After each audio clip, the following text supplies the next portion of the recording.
Good evening.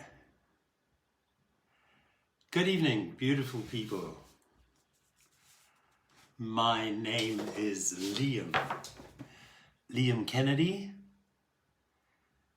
and this live presentation is coming from Germany, a beautiful little town on the Baltic Sea, right up in northern Germany. And the town is called Eckernförde. Does it have a meaning? I'm not quite sure, but 15,000 years ago, we had about 4 kilometers of ice directly above where I'm sitting at the moment.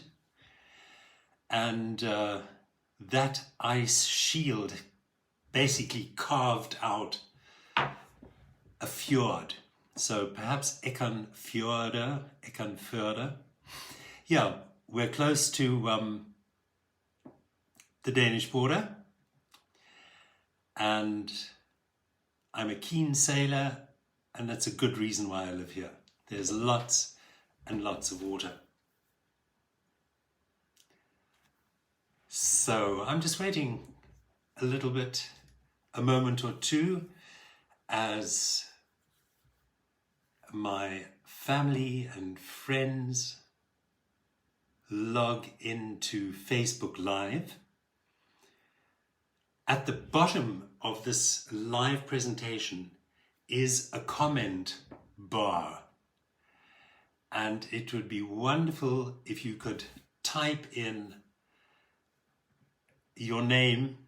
I can actually see when people are present, but I can't actually see who it is.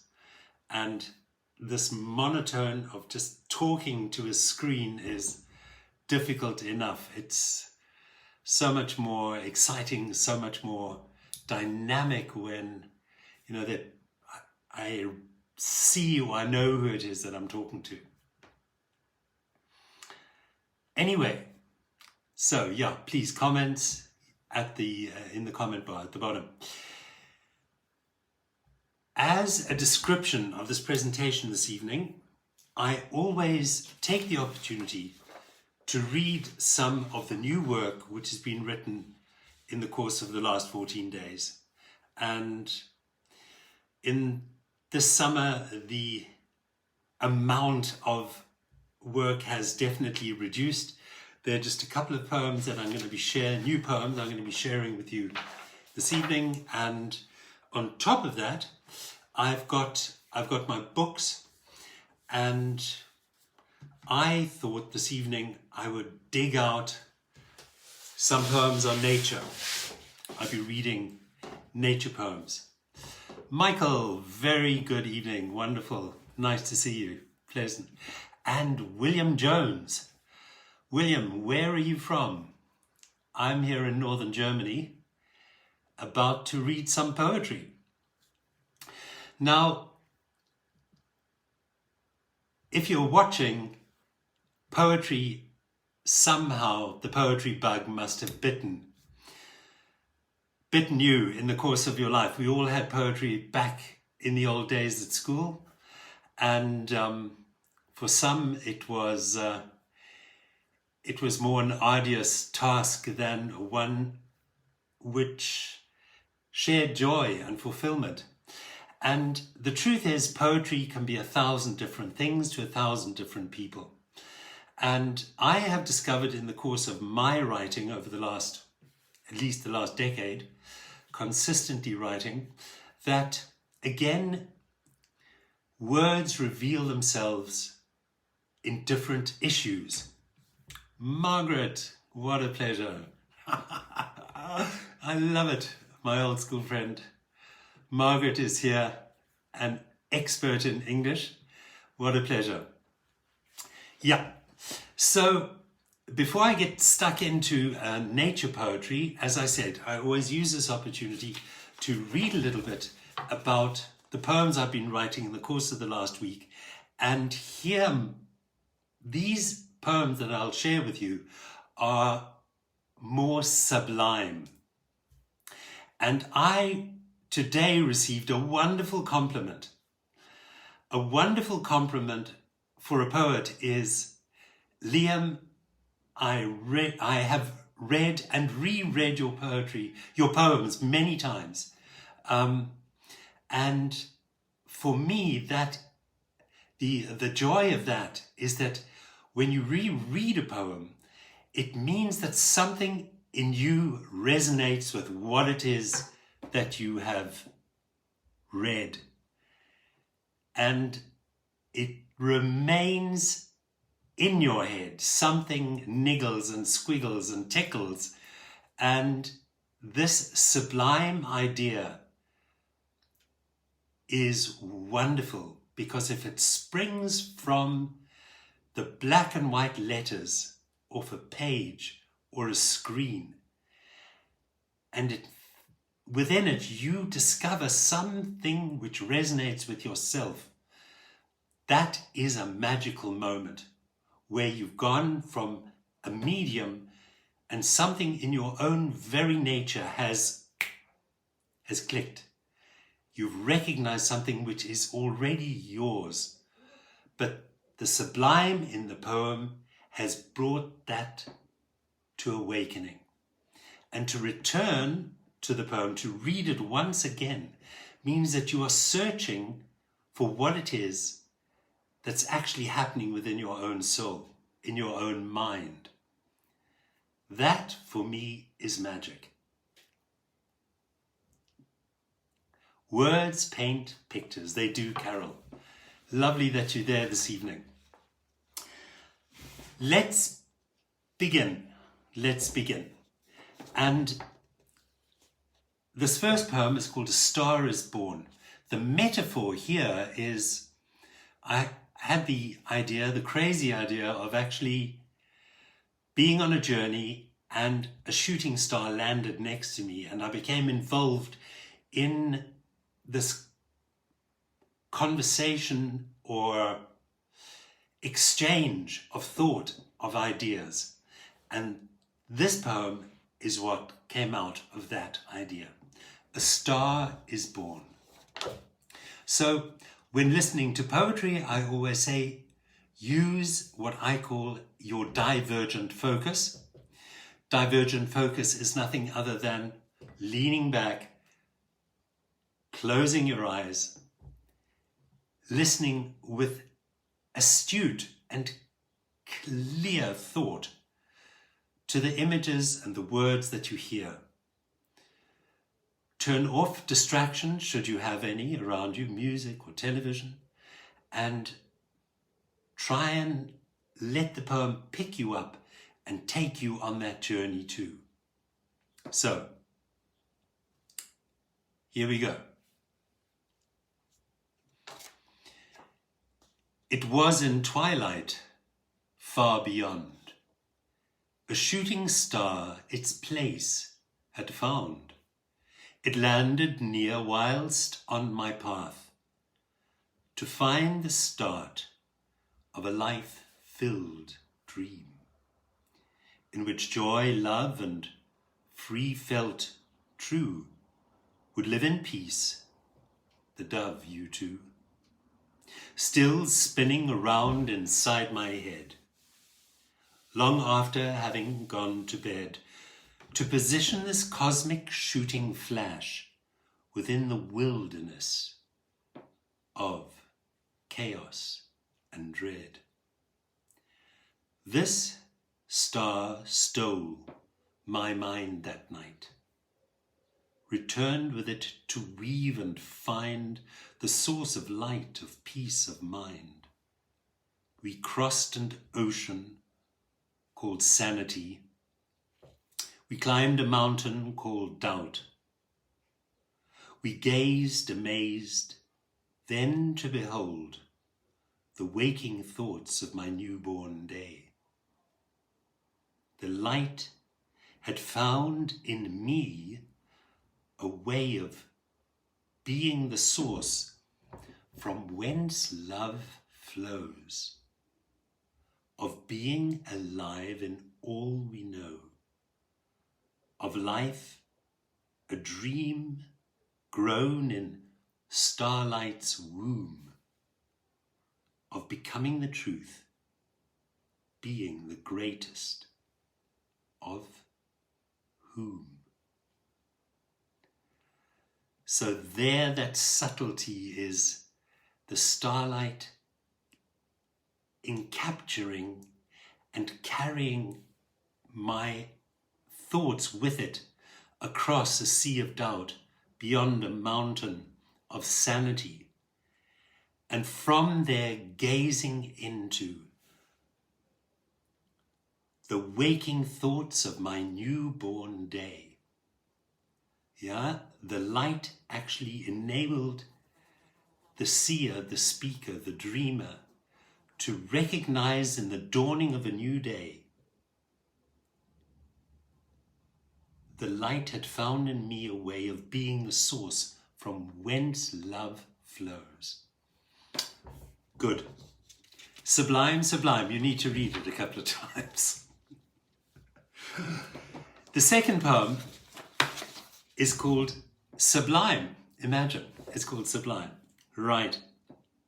Blue, all blue and green the growth. Its soul, all soul, the singing world's response. I've heard across the oceans thundering, above the forests whispering, sweet voices, audible alone to the breeze, fine tunes blown on awareness. Capture my attention, initiate the intent, to stretch forward arms open to embrace and inhale this moment of inspiration, this instant of life.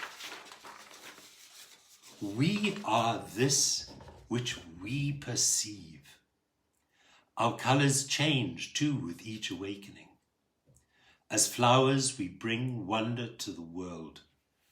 Bird song bringing joy to the day, enhancing the way I perceive my wealth. An entity among the myriads which life has brought forth today. Reminding myself it's but a dash through time, till again we sigh, we come sublime. Reminding myself it's but a dash through time, till again we sigh, we become sublime. Alan Drummond, welcome all the way from America. Greetings. Thank you for being here and your time.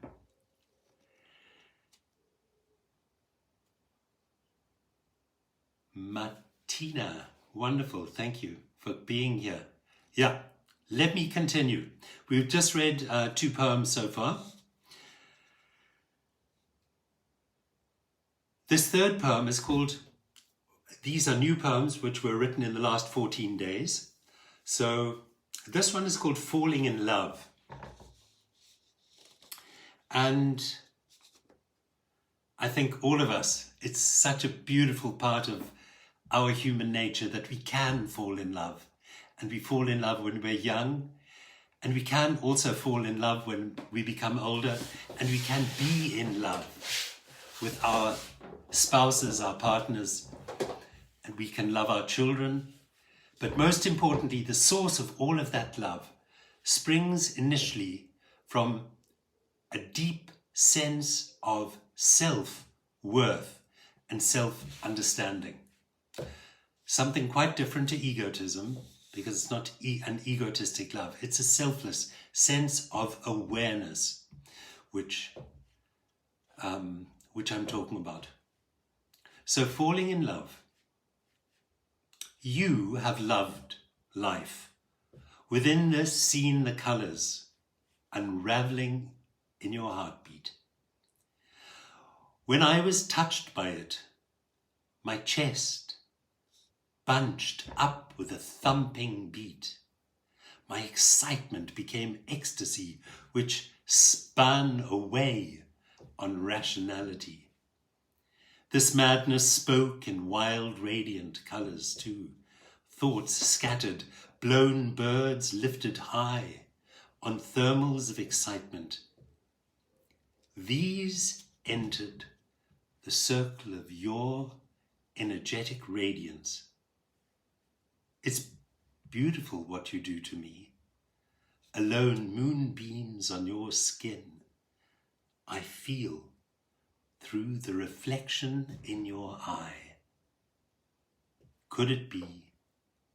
Should it be? I'm becoming what you have already achieved. I am becoming what you already have achieved. So in that recognition, in the sparkle within the eye of the beholder, you recognize something that is inherent in you and that you are in the process of becoming, falling in love.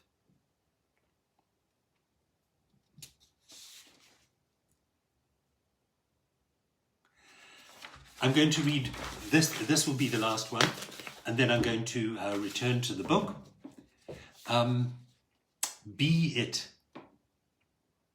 Again, it's about love, an endless topic for poets and people writing about the human nature. It's, of course, one of the most gorgeous, endless topics that we write about. And when we read it, hopefully you can be inspired to write your own creative poems and share them with us at some point. That will be wonderful. Be it. True, love creates its own explanations wherever it ignites. Love is completely unambiguous as it burns away the superficiality and splith of my character. We experience love. We become better beings. When you are but a drop which overfloweth in this ocean, love feels the ocean surging within that drop. This realization gives love its omnipotence, waiting patiently to embrace the wish of the beautiful being we are, you are, I am. Can you possibly contain love? Can you ever understand love? Could you ever explain love? Why bother? Simply be it. Why bother? Simply be it. Love is that intense, omnipotent, oceanic experience that charges us with energy, with creativity, with joy and hope. So fill your life with as much love as you possibly can. And how do we do it? We do it by sharing it and giving it and being it. Gilda, be love. Beautiful. So nice that you're there as well. Those poems, as you have heard, are sublime. Maybe they require to be read and reread and to feel the vibrant nuance of how these ideas work and move within the dynamic of that poem itself. I'm not really sure if it comes across that clearly and strongly and dynamically, But poetry is really something unique that you take it into your life, and you enrich yourself with these ideas and thoughts and words and feelings, and that's what it's meant to be. It's meant to be an enrichment. It's a gift. It's a giving. It's meant to inspire and lift us to places where we haven't been before. Yeah, help us recognize that simply in the listening, we can discover that there is much more inside each and every one of us. Places that we can go to that we've never even known before. And how do we get there? We get there by listening to that moment of inspiration and rereading something which niggled and squiggled and tickled in one's subconscious mind.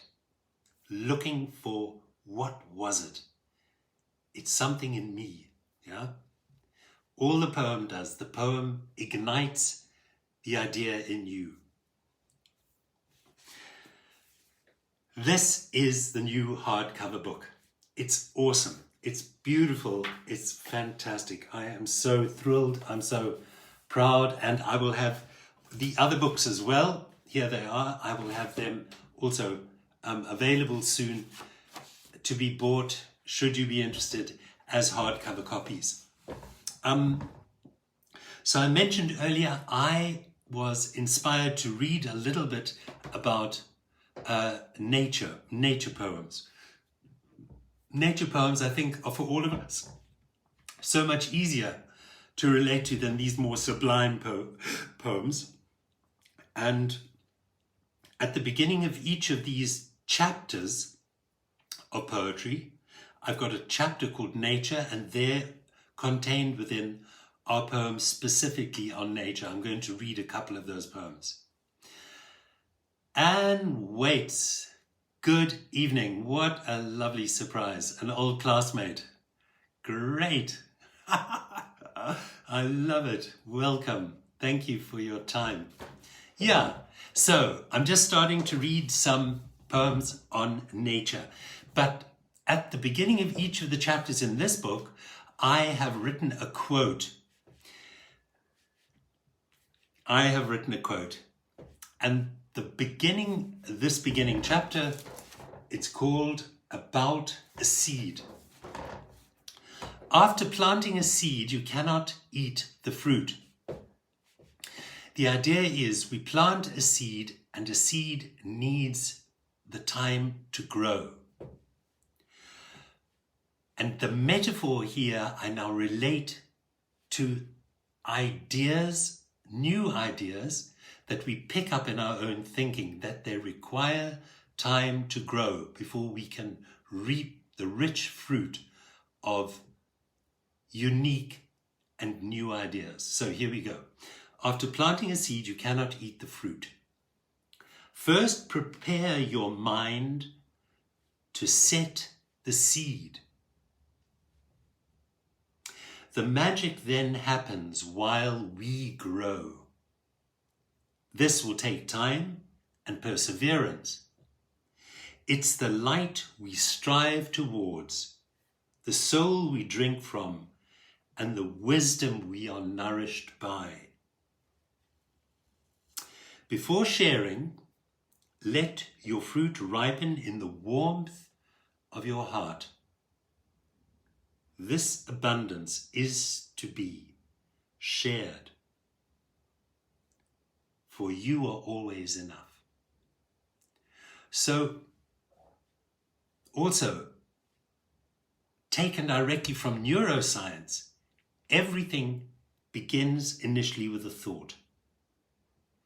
The thought is something that we permeate with your feelings, with your heart, and then we reach forward into the world with the rich fruit of our own understanding, the wisdom of our own understanding. And then it's gone through this dynamic, natural process, thought to feeling to understanding, and then you might reach out and leave it as an idea you could call wisdom. That being nothing other than something which another mind, another being might pluck and digest and think about and transform in their own particular way. So, the first poem I'm going to read to you is called Summer. So I'm going to read a poem, summer, autumn, winter, spring. Right? A poem for each of the different seasons.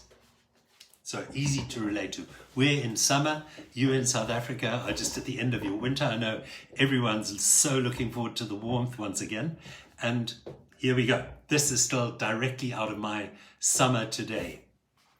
Hazy meets the summer morn, fields full ripe with golden corn, heavy green the leaf in tree, bramble tangle, thorn berry me. 1,000 starlings swirl the sky, mixing, twirling, screech and cry, while clinging frail to a fresh mown lawn, the myriad drops of a dew-covered dawn. My bike rolls free through the morning me, fresh the red in a ripe apple tree. I whistle, I sing while words fly by, some while a bit longer, some catch my eye. Build pictures, build moments, build rhythm, rhyme, song. For you who I look for, will I share my song? Will I tell my story this summer day long? So that was a little poem on summer. Heavy green the leaf in tree, bramble, tangle, thornberry bee. So from summer, we will go to autumn.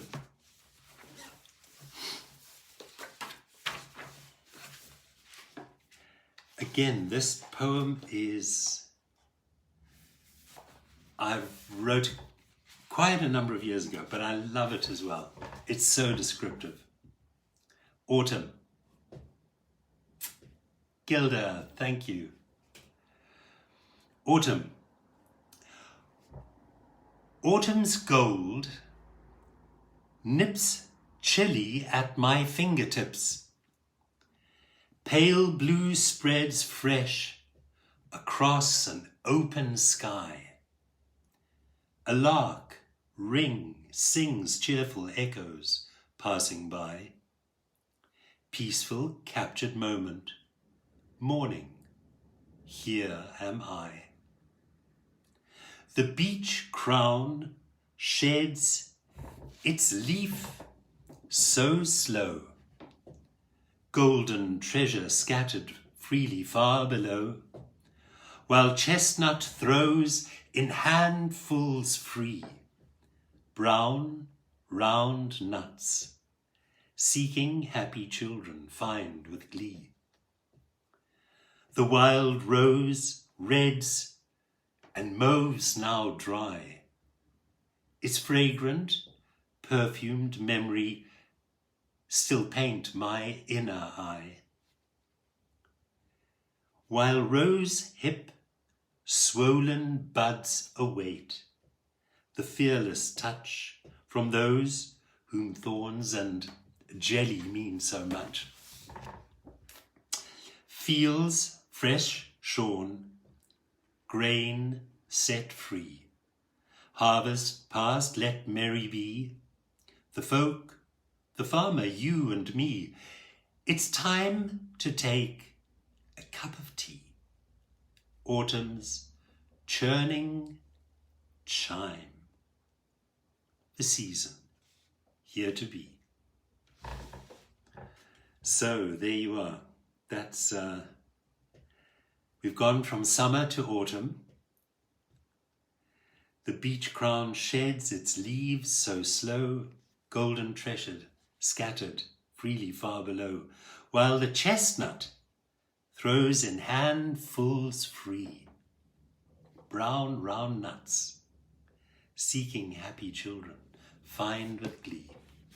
Yeah, I love those lines. They are immortal. They are so expressive. And that's exactly what happens year after year after year. You know, you stand beneath those chestnut trees and children gather those brown, shiny, round nuts. So we've gone from, oh, look here, here's another one. This is another one on autumn, which I'm going to read to you because it's the same theme, but it's a completely different topic. It's the same theme of autumn, but it's a totally different poem. And listen up and see if you can pick out the nuance, the difference, but nevertheless the feeling. See if the feeling is still the same. The poem is called Shuffling Feet, but it's all about autumn. Autumn forest, the cold wind free.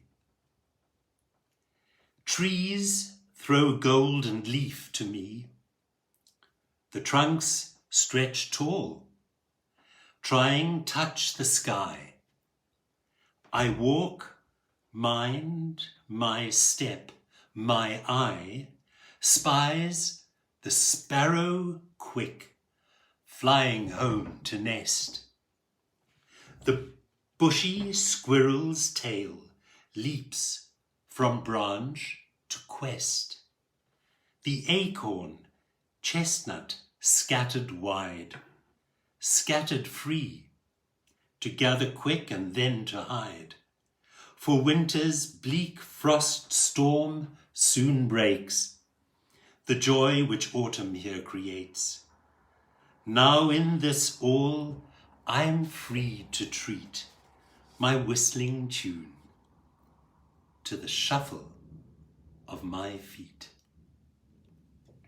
So here I had this image of, as we know, in the autumn, you going for a walk through the forest and your feet immersed in these piles of crisp brown leaves that we shuffle through. And yeah, there you are, flying home, the sparrow flying home to nest, and the bushy squirrel's tail leaps from branch to quest. And of course, the squirrels are out there collecting their nuts to survive the long and cold coming winter. So, summer, autumn, and now we are looking for winter. Let's see where. I've got a poem, so bear with me a moment. Here we are. It's a tiny poem, but nevertheless, winter. Russet is the winter's garb, forest gaunt, branches hard. Brutal winds cut snow with ice, fingers frozen, nose drips, drops twice. Spice rising on hot steam tea, home again, work day done, see. Here find hearth, home, humble pie, fire crackle, flicker, red hot split. A book feels fine, red, warm in a bit. So, something quite different. Russet is the winter's garb, forest gaunt, branches hard. Brutal winds cut snow with ice, fingers frozen, nose drips, drops twice. Spice rising on hot steam tea, home again, work, day done see. Here find hearth, home humble pie, fire crackle, flicker, red hot split. A book feels fine, red, warm in a bit. Warm in a bit. So there you are. Summer, autumn, winter, and what's left but the most magnificent spring. And this again is a great little poem.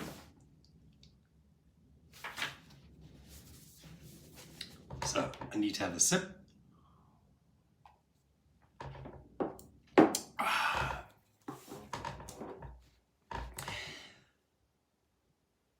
It's the leaves in spring, about to bud, which swell and greet the coming flood of warmth, the surge, a puddle of mud, on branch, on twig, on every stem, chlorophylled life is hidden within.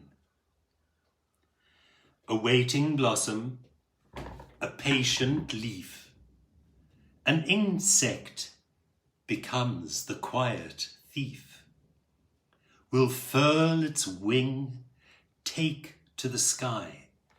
The blossom, a bee, to the pollen will cry, an ode to glorify this day.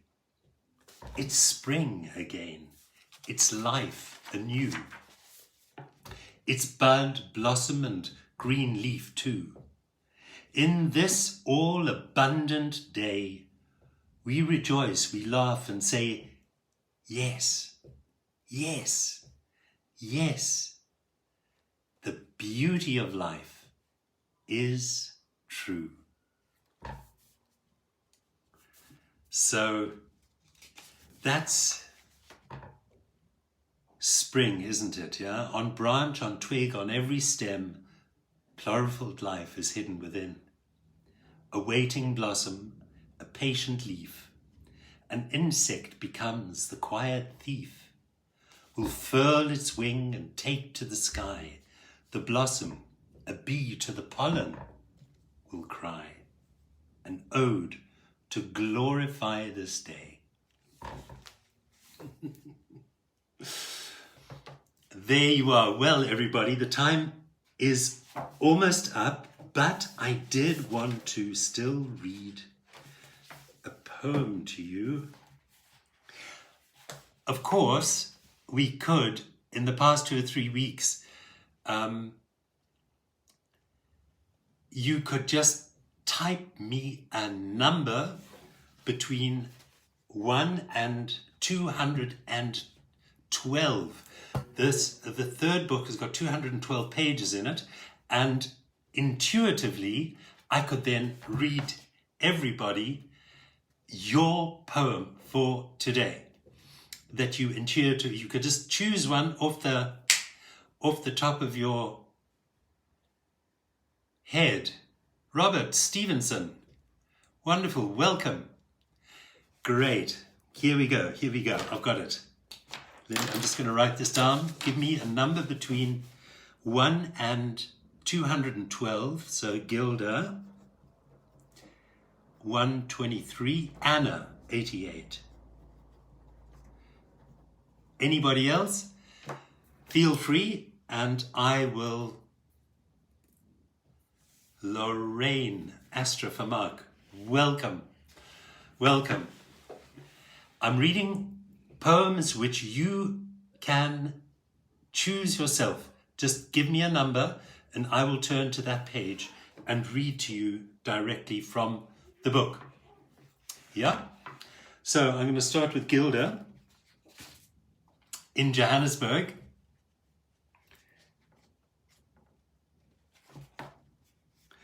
Page 1, I'll tell you what from 123 is love poetry, and the poem is called Falling in Love. Falling in Love, page 123. So, by doing this, of course, this is an intuitive, something quite intuitive that you're doing, and more often than not, the content of these poems in some way has mysteriously got to do with you. So, be brave, be excited, and do it. Gilda, here we go. Falling in Love. To fall in love with the love you've fallen in love with. This is not madness nor a soliloquy.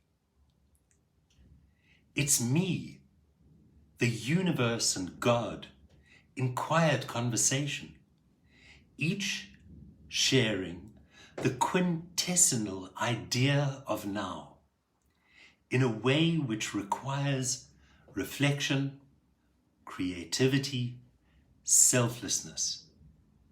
Let's do this in union, in unison. Let's do this in unison, singing songs and spinning helplessly under the stars, each becoming the other, as we recognize love in love with love.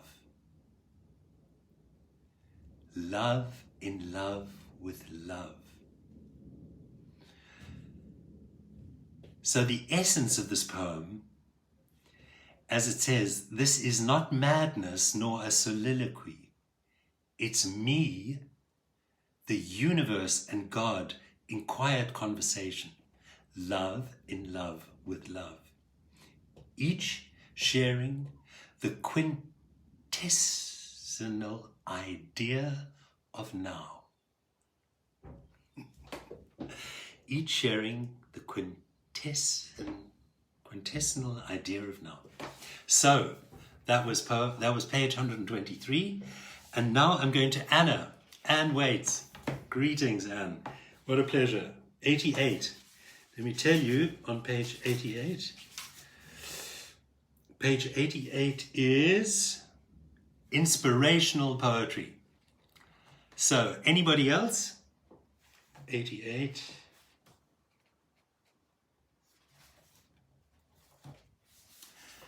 And the poem, Anna, is called The Cloak. The Cloak. So again, it's always a metaphor. Inspirational. It's an inspirational poem. So there'll be something, there'll be something sublime here. Margaret, 95. Thank you. The Cloak. Together we weave our lives, the weft of days, the warp, the ways in which I'm wrapped in this cloak called life. Each pattern, your very own design and shape, some rich and wrong, some thin and strong.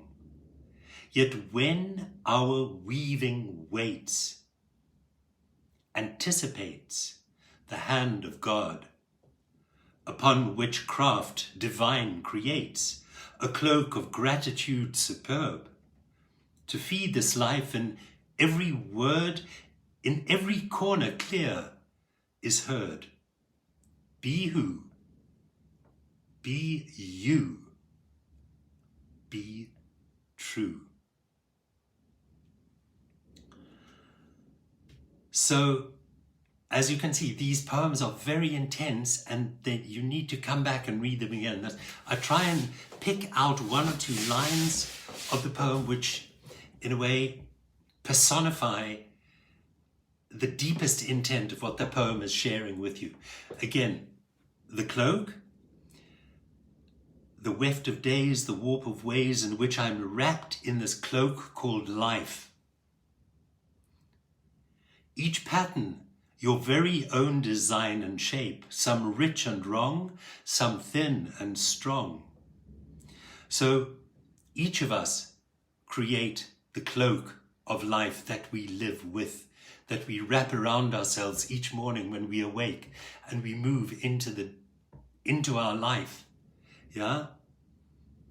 This is the weft and warp of our days and ways. Yet when our weaving waits, and this is the beauty of this poem, of this particular moment, when our weaving waits and anticipates the hand of God. So the idea of the poem is that even though we live our lives, when we anticipate the depth, the joy, and the richness of God in what it is that we see and what we anticipate, upon which craft divine creates a cloak of gratitude superb. So gratitude is an immense realization of everything that we perceive. When we perceive it with gratitude, we are perceiving it through the eyes of God. To feed this life in every word, in every corner clear is heard, be who? Be you. Be true. So, and thank you for that. That was great. I loved it. Margaret, 95, your lucky number for today. So I'm pretty sure 95 is still inspirational poetry. Yeah. And it's called The Scribe. The Scribe. Again, it's a succinct poem. It's very short.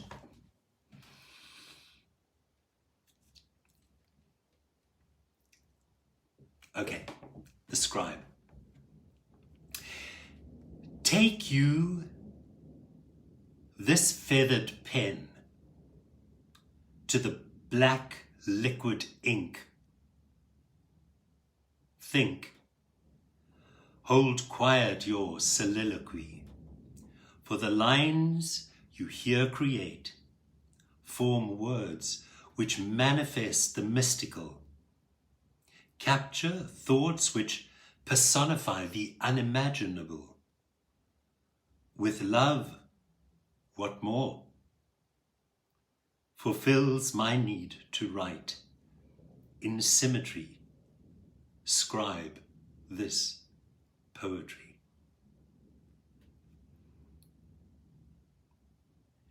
So, again, it's this ongoing theme of to be inspired by those deep feelings of creativity. Take yourself, the metaphor being the feathered pen, to the black liquid ink. Think.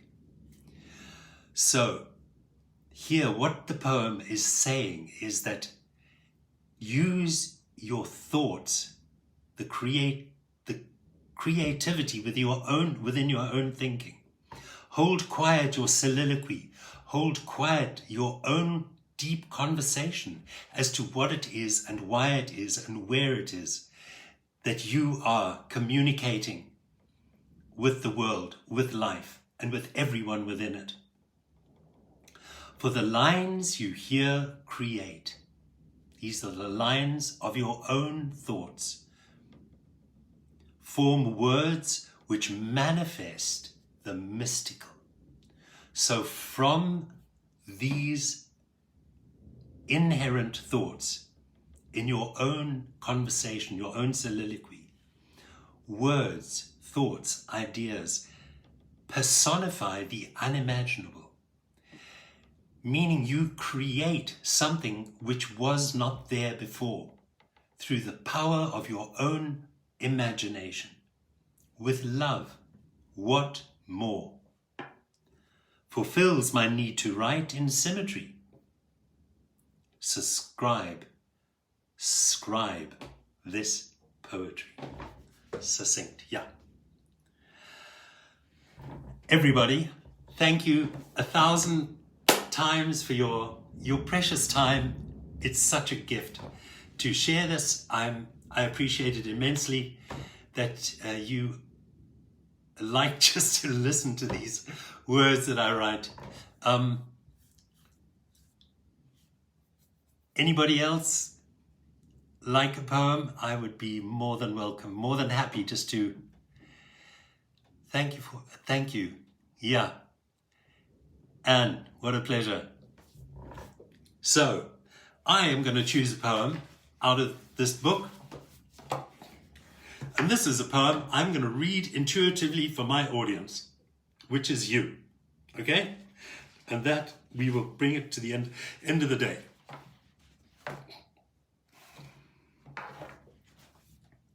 There we go.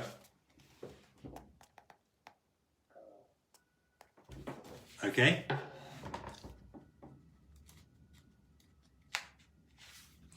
You know, I write so much about love, but there's love and there's love and there's love.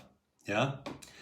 And it's most seldom that I write about love as a bright, red, throbbing, emotional love. It's much more a metaphorical love. It's much more a deep-seated, intrinsic energy that connects us all, that binds us all, not only emotionally, intellectually, but inspires everything that we do. Yeah? Here we go. Love poetry. To love is not to dissolve or merge my character with yours. It's about an inherent opportunity to evolve as equals in a changing world. Our equality is noble. This appreciation of your uniqueness is amazing. For what I've become, you understand, and that which I see in you is what I aspire to. That what I see in you is what I aspire to. This common focus of evolution within one another is love. This common focus of evolution within one another is love. And that was an attempt, my attempt in words to understand and capture an aspect of this energy that we all share with one another. That's it. Amazon, they're available on Amazon. Everybody, namaste, God bless, take care, stay healthy, and I'll see you in 2 weeks. This is the first time I've done this on a Sunday, and it seems to work. So if you're interested, tell the people that you love, get your friends, your parents. The oldies love poetry as well. I know my mum does, and let them all join in, and let's talk about poetry, let's read poetry, and get inspired from one another. Thank you. Good night. God bless.